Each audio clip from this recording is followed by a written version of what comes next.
spēks, tu mans miers, tu mans prieks. Tu mans draugs, tu mans ceļš, tu mans sargs. Labais mans, spožums mans, stiprums mans. Esi tu, mans Dievs, esi tu, mans Dievs, esi tu, mans Dievs, esi tu, mans Dievs.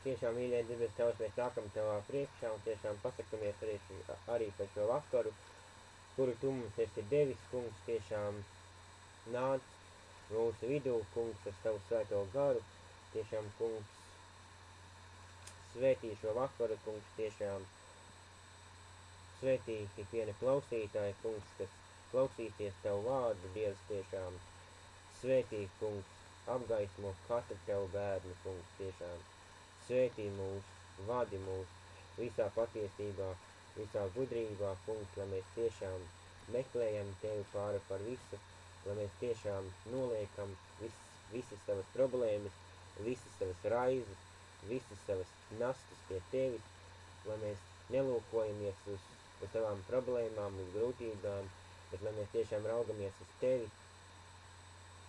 Tiešām, kungs, dod, lai mēs raugamies vairāk savā dzīvē uz Tevi, kungs. Tiešām, kungs, svētī šo vakaru, kungs, tiešām izlies par katru Tavu bērnu, kungs, tiešām īpaši. Izlies, aizskar katru Tavu bērnu sirdi, kungs. Svētī šo vārdu, kuru arī es varu runāt. Svētī, vadi, skaidro Tu pats savā gudrībā, Jēzus Kristus vārdā. Āmen.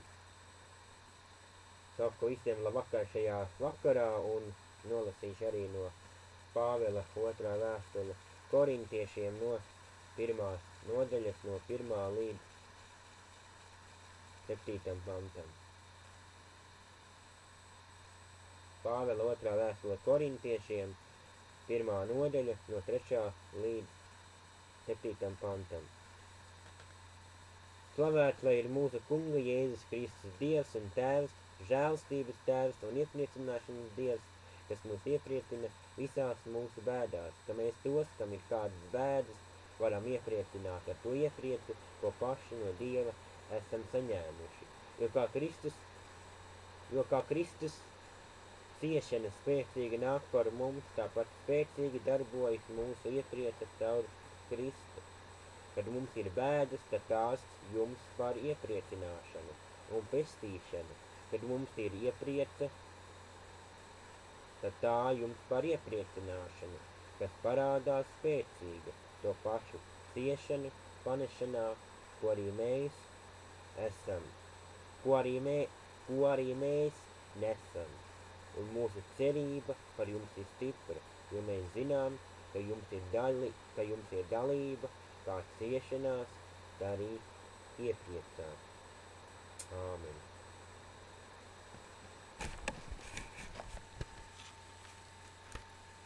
Kā jau šeit tiek teikt, nodaļas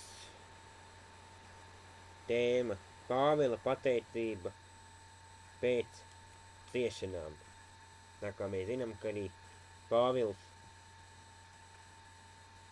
bija pateicīgs, kad viņš arī pateicās Dievam arī par ciešanām, arī par grūtībām.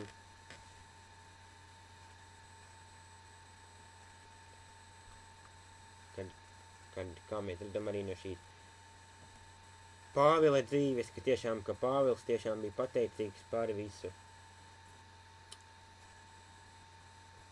Bet tad tiešām jāsāk domāt, kā ir ar mums. Vai arī mēs esam pateicīgi par visu Dievam.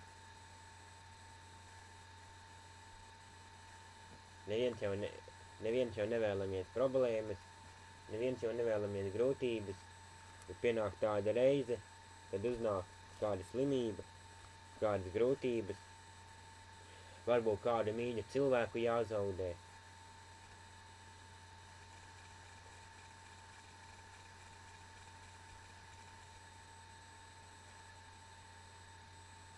Varbūt vēl kādas citas grūtības, bet kā ir ar mums, vai arī mēs esam pateicīgi savās grūtībās, savās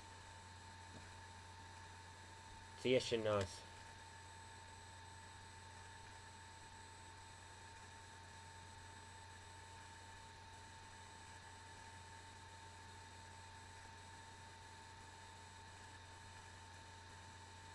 Mums jau varbūt liekas, ka mums Dievs ir uzlicis par daudz to nastu, par daudz ciešanu, kad mums jau ir par daudz to bēdu. Bet kā Dieva vārdā ir teikt, ka viņš nevienu nepārbauda pāri mūsu spēkiem. Dievs jau zina mūsu katru, viņš jau redz mūsu katru, un tiešām tas kungs arī redz un zina, cik viņa bērns var panest. Un tā kā mēs nevaram sūroties, nevaram teikt ko sliktu, ka mums ir it kā par daudz ciešanu.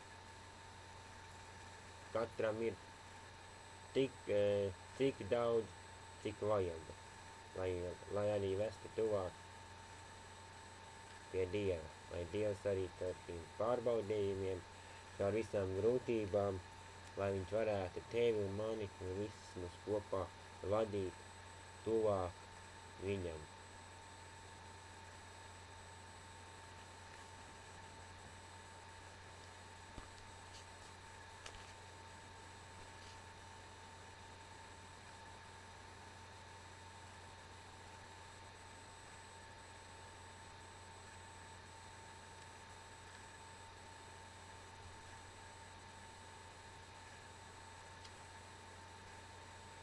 Tiešām svarīgi mums ir paļauties, svarīgi mums ir uzticēties pāri par visu, uzticēt Dievam, pieņemt viņa žēlastību, viņa apsolījumu, ka viņš tiešām būs ar tevi vienmēr. Visur, kur tu iesi, ej kopā ar viņu, ikdienas paļaujies. Pieņem tiešām viņa lielo žēlastību, to, ko Dievs ir devis, kad mēs varam tagad būt izglābti, lūkoties uz viņa žēlastību, ka mums nevajadzēja pašiem karāties tur pie krusta, bet kad Jēzus Kristus nomira par mums, par mūsu grēkiem, vai tas nav brīnišķīgi, ka mēs varam redzēt brīvību, ka mēs esam glābti, ka mūsu dzīvēm ir dota vērtība, kā nekuram, varbūt kāds pieņem šo Dieva doto mērķi, vai kāds noraida, bet Dievs jau prasīt atbildību no katra, un no katra paša, nevis no kāda viņa vietā. Tā kā paļaujies, uzticies,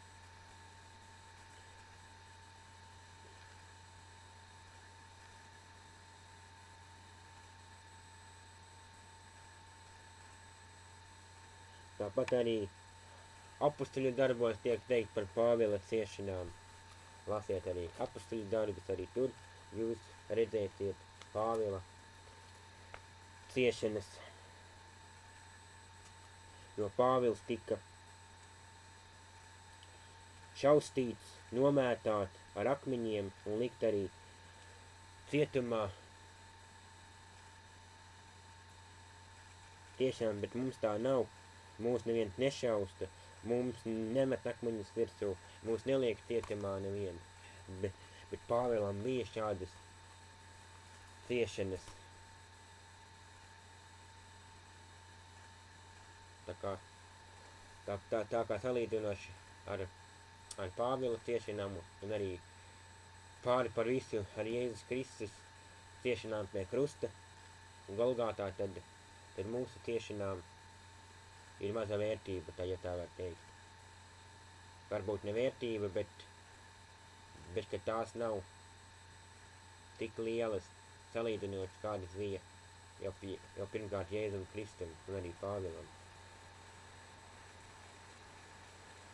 Mēs tiešām varam vēl joprojām raudzīties uz Dieva žēlstību, kuru Dievs mums ir devis un kuru viņš tiešām dod ikdienas jaunu savu žēlstību.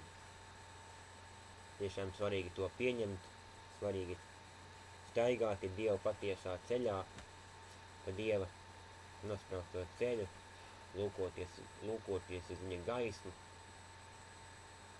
Tiešām, lai Dievs katrs sveitī, raudzīties uz viņa patiesajā gaismā un viņa patiesajā žēlstībā.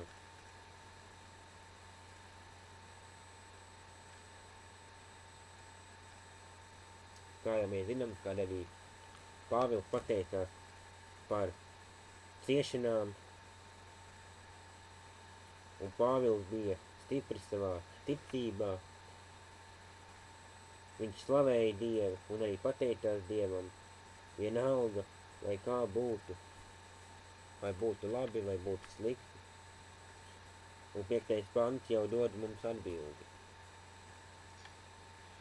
Jo kā Kristus ciešanas spēcīgi nāk mums, tāpat spēcīgi darbojas mūsu iepriece caur Kristu. Kad Dievs mūs katru iepriecina, arī šajā grūtajā brīdī, mēs varam saskatīt kādu rezultātu, kādu mērķi, kāpēc mums tā ir. Dievam ir katram no mums brīnišķīgs plāns, kā katra mūsu dzīvē, kaut gan citreiz arī seko pārmācība, un noteikti būs pārmācība.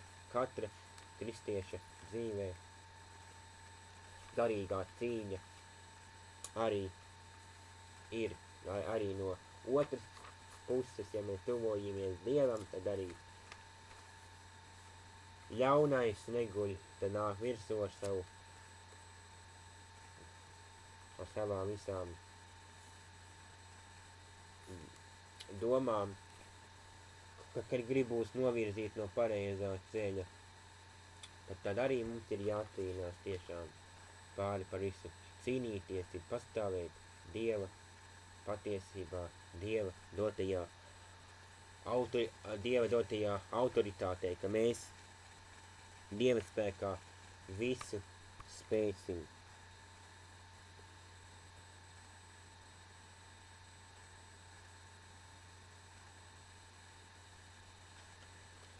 Kā jau arī varam lasīt tālākās nodaļās, un arī bija korintiešiem, bija daudz jācieš, līdz viņi nonāca pie sapratnes,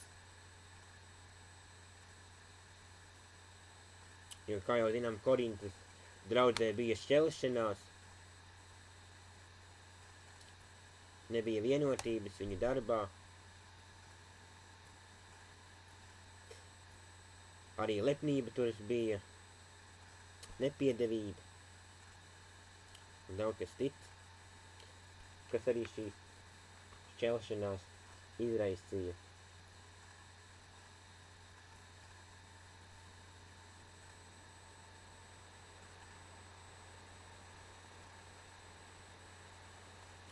Par to parunāsim nākamo reizi, vairāk par šo korintiešu situāciju, kā tur izvērtās tālāk.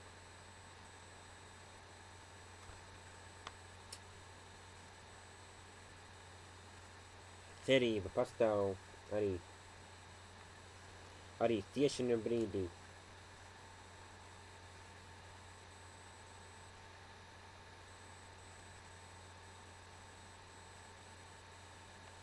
Vismaz mums ir jācer, ka cerība būs. Varbūt ir kādas reizes, ka mēs ceram, bet nav šī cerība.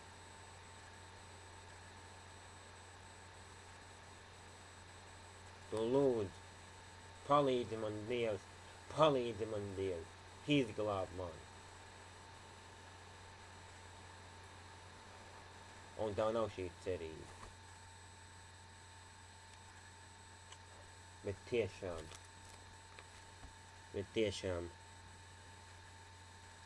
vairākumā šī cerība pastāv,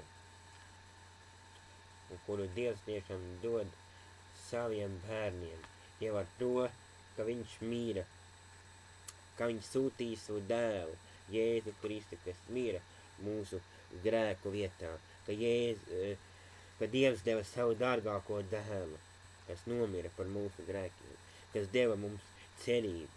Dievs deva cerības ar savu dēlu.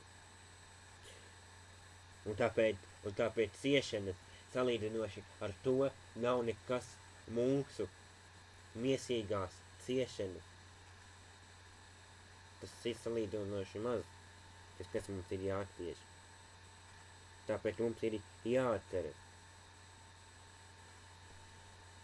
ka Dievs arī mūs lieto un veido par sev tīkamiem, arī ciešanu brīdī, kad viņš grib mūs izveidot par savu derīgiem, par sev derīgiem traukiem, lai mēs varētu būt derīgi Dieva rokās.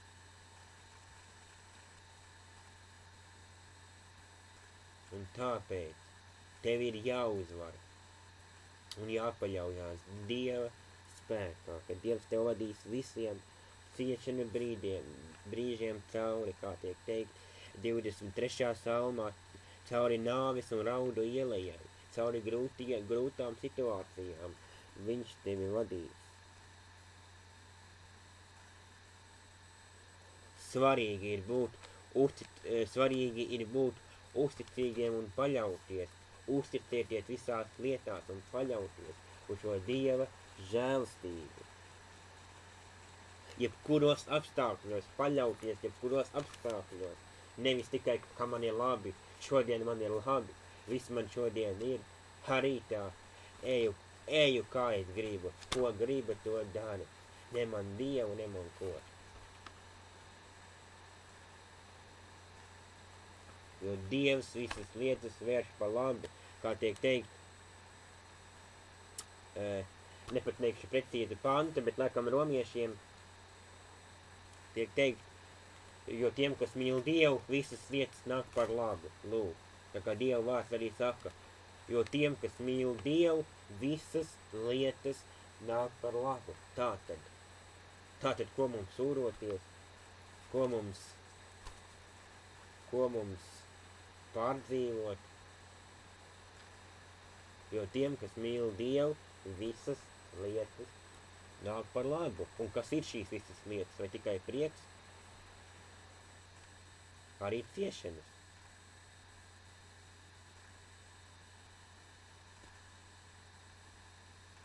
Tā kā, lai Dievs tiešām palīdz, lai viņš tiešām dod mums spēku pastāvēt viņa vārda patiesībā, viņa vārdā. Un lai mēs tiešām ejam patiesības ceļus. Āmen.